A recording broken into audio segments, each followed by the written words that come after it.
babu, nimeona. Umeonaje? Nimejisikia la. Utamu. Utamu. Unaona basi tunavurukaga na mama yako. La. Sasa sikia mjukuu wangu.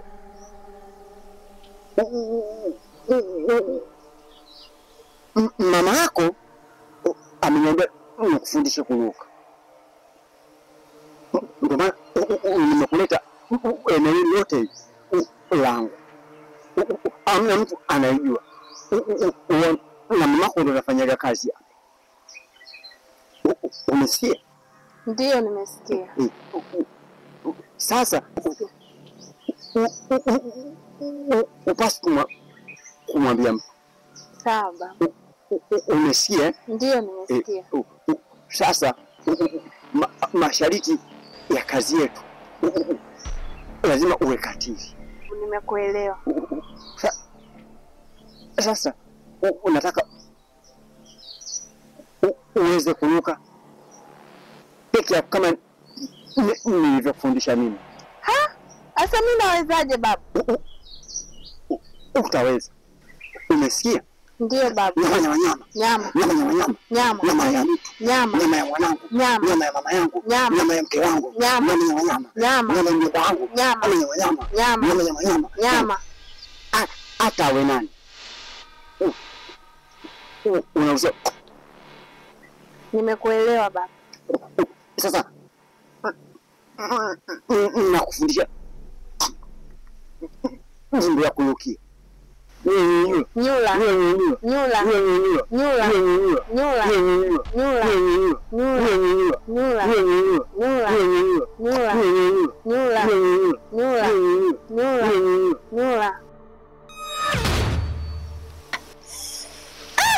Babu! Naam.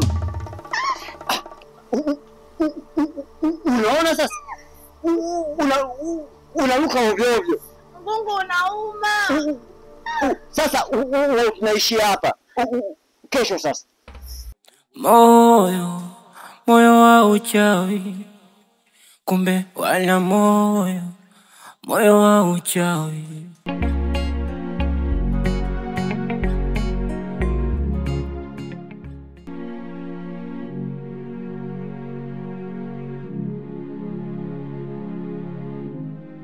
Adai, nimekuja hapa kuna nini nataka nikwambie.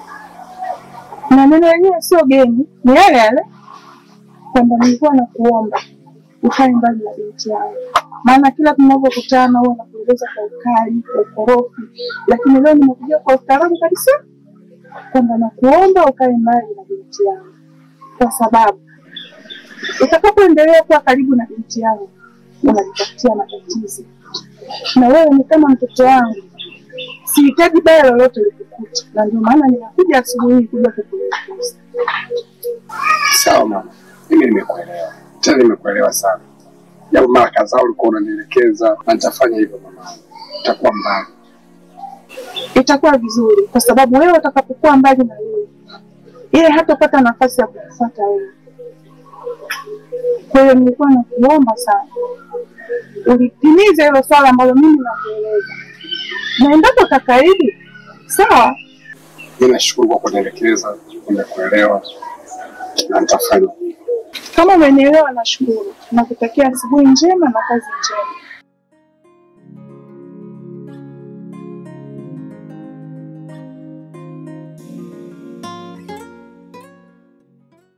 Aaron Jordan.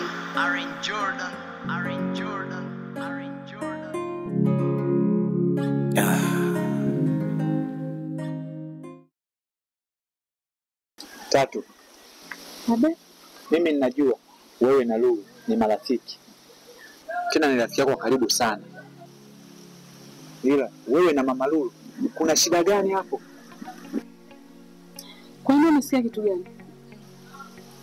Tatu. Yaani hata mimi mpenzi wako unashindwa kunieleza ukweli.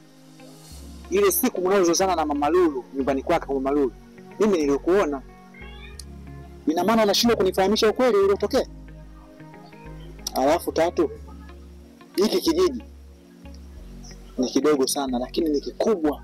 Na kingine Yule mama Lulu ni mtu mkubwa sana katika hiki kijiji. Ukiona fanya kama hujaona, na pia ukisikia fanya kama hujasikia, lakini wewe kidomo chako kitakuponza sana mpenzi wangu Tatu. Yule ambaye unaogombana naye yule mama Lulu ni hatari sana.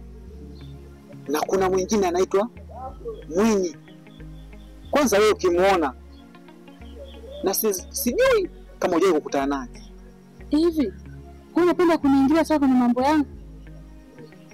Nakupenda pia na kuhitaji katika maisha yangu. Sihitaji nikupoteze. Tuna malengo makubwa sana mimi na wewe. Katika kijiji hiki wengi sana walikuwa na mdomo kama wewe, afu mwisho wa siku akapotea. Naomba utulie. Sawa? Sawa, nimekuelewa. Na yule Lulu kwamba ni rafiki yako. Sasa sijajua kwamba utakuwa naye karibu au utachana naye. Na kama utakuwa naye karibu, uache mdomo. Na ikiwezekana hata yule mama Lulu kwenda kumwomba msamaha. Uache kubishana na mtu mkubwa kama yule. Alafu usione unavokaa kimya, basi kama umeniweza. Kama sasa kuniharibia siku yangu, umesikia? Moyo wa uchawi, kumbe wala moyo wa uchawi.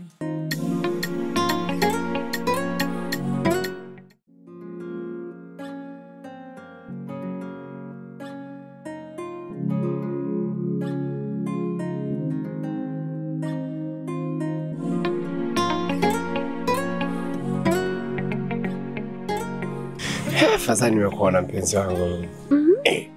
Maana leo alikuja mama yako nyumbani. Basi alipokuja nilipomuona kwanza nikastuka. Nikajua leo kafika nyumbani. Sijui itakuwaje hapo. Lakini nashukuru Mungu. Leo alipokuja kidogo alikuwa tofauti na vile siku zote tunavyoonana. Yale toka nielekeza bwana achana na mwanangu. Kama unataka amani na utulivu, kuwa tumbali na mwanangu. Hivyo tu. Ila tofauti kidogo na anapokujaga. Basi vizuri. Ila unajua nini? Inawezekana labda anabadilika.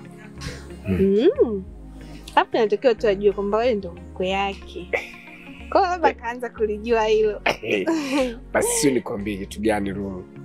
Siku ambayo mama atakayetoa tu ile dhahabu sasa kwa karibu tuna Lulu. Sio nikwambie. Nakwambia hivi, nitakuwa na fulani nawe kama matangazo kote. Tamuita hata mtu hajatangaza. Amlipa kabisa. Aje sio kabisa. Adam, sasa yuko na Lulu. Kolo kijiji kizima hiki ndafurahi. Kama naona. Ase. Ila Adam. Nenda. Nenda kwa jamaa wangu. Nenda kwa mmoja sasa hivi hapa ndani. Mbona na basikeli? Sasa basikeli sitakia niwahi kufika jamani. Daiva nafika kwa sababu namdai, mbona sija kaondoka. Sasa tu narudi sasa hivi. Mbona kama unaenda kumbeba mtu wewe? Lulu bwana amna. Ila baadaye sitakuja. Taangalia. Kama ratiba itaruhusu nitakuja. Kama sitakuwa na majukumu. Sasa baadaye. Wako kambe. Ndio nani? Hata wewe tu.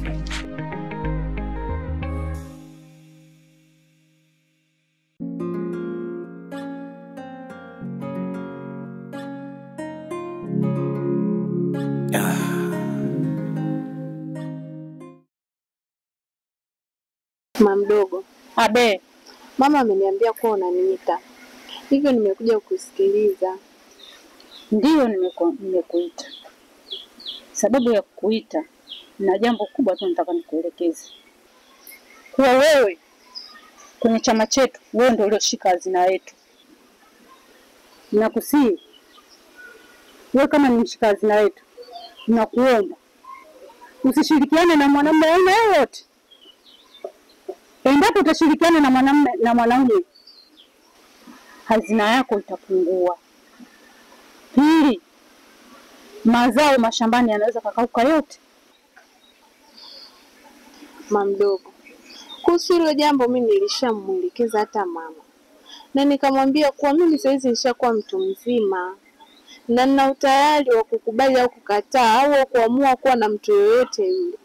Sasa mnapofanya hivyo, alafu katika iko chama chenu cha wachawi, ina maana hakuna watu wengine wote wa kuweka hizo nguvu zenu mpaka kwenye mwili wangu mimi. Ndio maana tumekuchagua wewe, kwa sababu tumekuona mtulivu. Umenielewa? Tumekuona mtulivu, alafu tena una heshima, ndio maana tumekuchagua wewe.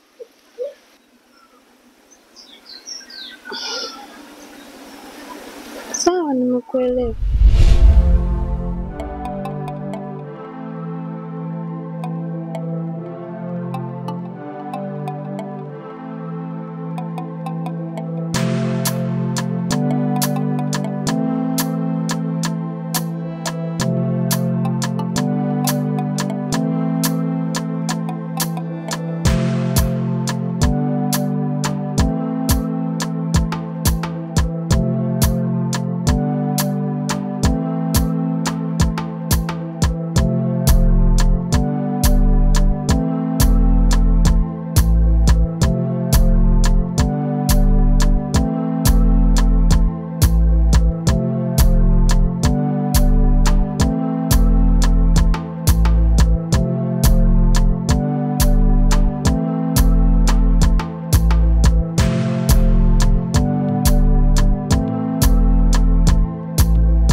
Mpenzi wangu, sijui nikwambie kitu gani, sijui nisemeje juu ya upendo wangu wa dhati kwako. Adam, unafahamu kuwa mimi ni mchawi. Hiyo inaweza ikawa hatari zaidi kwako.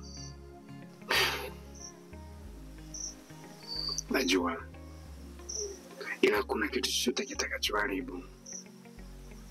Kikubwa, nipe nafasi kubwa zaidi kwenye moyo wako. Nakupenda sana. Hata mimi nakupenda. Lakini ni vile tu haya mambo nahisi kama itakuja kutokea hatari kubwa zaidi. Usijali. Nipe ruhusa ya moyo wako kwa kunipa nafasi kubwa zaidi. Hakuna kitakachoharibika. Mwenyewe unajua ninavyokupenda. Nakupenda pia. Nahisi furaha sana unavyoongea hivyo. Usijali. Mapenzi yanaendesha dunia, sandawezaje kujishikilia eti kuishi bila wewe mwenzako siwezi.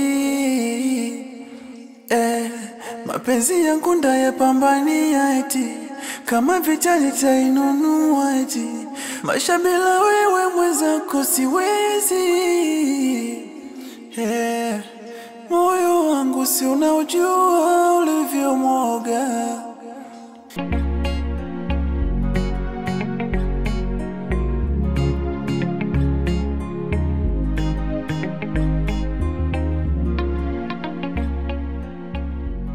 Adam, shamba ndo kama unavyoliona, mkubwa na zuri pia. Ni wewe tu uwekezaji wako wa kilimo. Shamba nimeliona na ni zuri pia. Nimelipenda sana. Lakini ifanye basi kwenye ile pesa ulonitajia ya kiwango cha shamba cha ukodishaji, ungenipunguzia angalau ungenifanyia shilingi 80,000. Hapana Adam, kwa sababu ile shamba unavyoliona ni kubwa na zuri pia. Unavyoona mwaka huu mimi nimelima, nimetoa gunia 50. Sasa bei haipungui, inabaki pale pale kwenye 130,000. Wewe Chelsea, shamba hili umepata gunia 50? Kwa sababu ya damu, mambo mengine unachoka masia, kwa sababu wewe uongee na watu.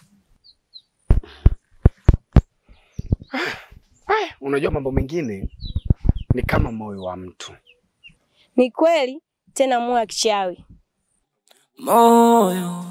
Moyo wa uchawi, kumbe wala moyo wa uchawi.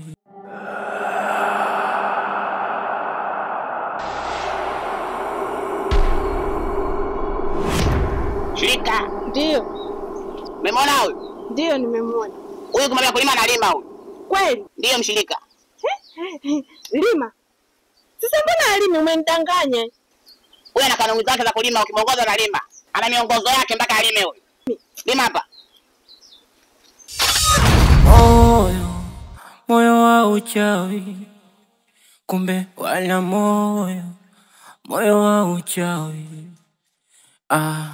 Moyo wa uchawi, moyo wa uchawi.